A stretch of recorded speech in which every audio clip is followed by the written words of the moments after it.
If you want to do super cute nail art like what's on my nails, but you have no art skills and you can't use gels, or you don't want to use gels, and this one's for you. What's up, nail crew? It's Nicole, your fellow nail obsessed DIYer. Today we are doing one of my favorite nail art designs to do, reverse stamping. And if you're thinking like there is no way I can stamp, I've tried it, it's been a disaster, well, guess what? I'm going to help you. We are going to go through a bunch of tips and tricks so that you don't have to struggle.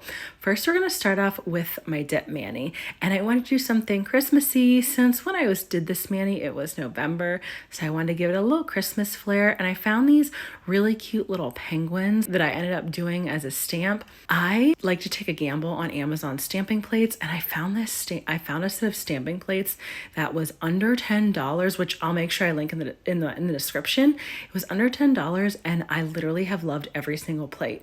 Okay, if you have tried stamping plates off Amazon or Temu or Shein, anywhere like that, you know that they're hit or miss, but this one was a huge hit. I think every single plate that I've used, I've absolutely loved. I've used multiple images. They've all worked out well. So this was definitely a huge hit. I shared the link to the Amazon stamping plates a bunch of places already because people have asked about them. And anytime I can save you guys some money by finding something cheap like a good stamping plate, you know I'm going to share that. So we're starting off with this gorgeous white glitter that was called Do You Want to Build a Snowman? And I wanted to do my stamping on white because I thought it would be really cute if the penguin outline was in like black with red and green and kind of popped over a white dip. And I wanted to look like it was on snow. And then the green that I'm using is a stunning reflective glitter called Does Somebody Need a Hug? They're both Christmas colors from OG Dip Powder from a holiday collection. So I start off just by applying all of my dips, and since the green is a reflective glitter type dip, I made sure that I laid my nail flat into it. Most of the time when I'm doing shimmers, you're going to see me pour over the glitter. But on occasion, some shimmers just work a lot better to apply when you lay your nail flat into it. It picks up more of that glittery goodness that's in the shimmery, whatever you want to call it, shimmery, glittery goodness that is in the dip. So I made sure I laid my nail flat. And as you can see, it worked really well because those nails were sparkling. Okay, I never used to like green, but this year I have found myself liking green and blue, which is really crazy because I never used to like those colors until I started doing my own nails. And then more recently, like the past year or so, that I've started using more colors instead of just going with like pinks and reds like I normally do. So whenever you're dipping a reflective glitter, you can do a combination of pour over and laying your nail flat. I like to do a little bit of both. I know I said I typically will lay my nail flat onto the reflective glitter, and then I also just like to pour it over just to make sure like I literally get every possible little reflective piece that you can on the dip. And since I already have builder gel down on my natural nails, I like to do 2 dips of the color. Most of the time I do 2 dips. Once in a while I'll do 3 if I'm using a really sheer color and I want it to pop a little bit more. I want it to be a little bit more opaque, but for the most part, since I use builder gel or rubber base down on my natural nails, I do 2 dips. And I don't need to build an apex with my dips because I have my apex built with my builder gel. So it's like it saves me a lot of time, especially since, you know, I create content and I'm changing my nails like probably once every 4 to 6 days. So having builder gel on all the time and using peel base just saves me a lot of time from having to build an apex. Now we're going to jump into the stamping, and you notice that normally I would apply clear dip powder over my nails and activate them, but we're not going to do that. So I could have applied clear dip powder over my green nails, activated those and let those dry since I'm going to be stamping on the 2 white nails, but I decided, you know what, I'm just going to do it all at the end to show you guys how you can apply clear over everything. So when you're stamping, a couple of the big tips that you want to do is you don't want to flood the plate with the stamping polish. That's a big mistake that I did in the beginning.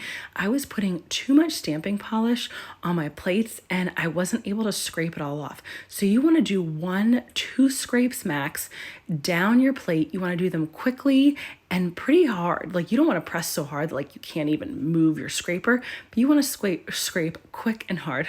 That's what she said. So once you do that and you get used to it, I would highly recommend practicing on like some kind of swatch stick or something that you can practice doing your stamps.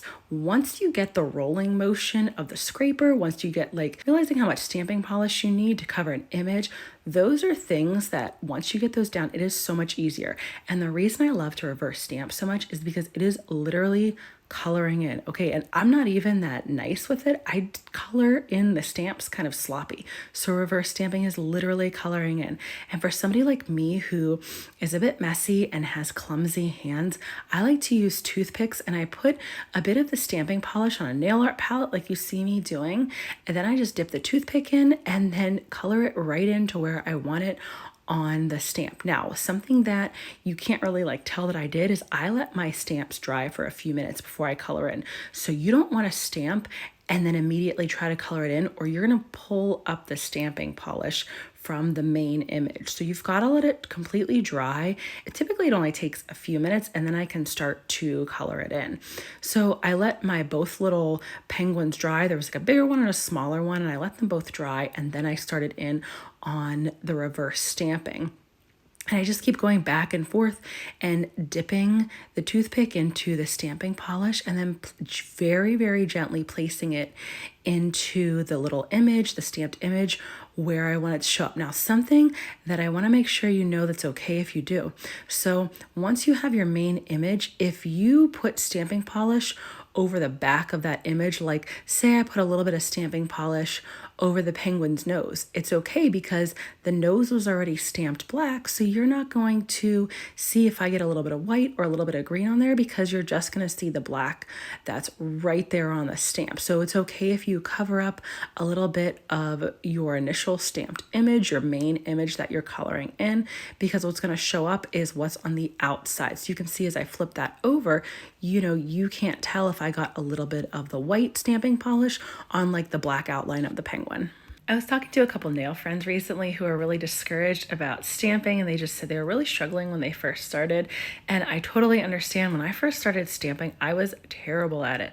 So bad, until a friend of mine gave me a bunch of tips and tricks that I like to share with you guys in all my videos. And this way, none of us have to struggle. You can have gorgeous little nail art designs that you can stamp, and you will be so good at it once you practice. I promise. If somebody who's a messy and like really wild with pretty much everything they do can stamp, everybody can stamp, okay? You can stamp. So we're gonna go through now and add our clear dip powder onto our nails and add the stamp. So first I do my clear on my green nails and activate that so it's all set and ready to go, so I can focus on making sure that the stamp is done correctly and I have time for that to dry. This is one way that you can do stamping, and for me, I've actually really ended up liking it that I can cover it with clear.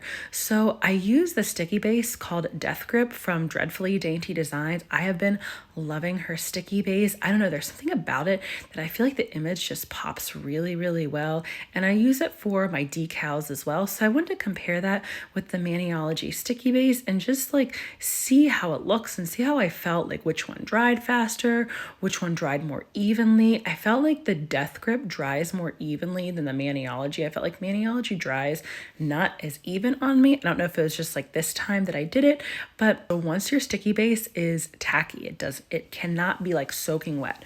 Once it's tacky, that's when you want to go through and you want to press your stamp down. And then you have to let it completely dry for a few minutes. Then you go over it with the Maniology smudge-free top coat. That is key. Adding the smudge-free top coat over top of the stamped image is going to protect it when you go to apply the dip base and cover it with clear. If you don't apply that Maniology smudge-free top coat or some kind of smudge-free top coat that's meant for stamping, you are going to ruin your image when you apply the dip base over it. So once you apply the smudge-free top coat, that has to dry then itself for another few minutes. And once that is totally dry, then you can float dip base over and then pour your clear powder over, and you keep pouring and pouring until all the clear powder is soaked up into the dip base. That's going to make sure that when you activate, you are not accidentally ruining your stamp with the activator and your stamp isn't going to bleed. Once my activator hardened my nails, I filed and buffed and shaped off camera.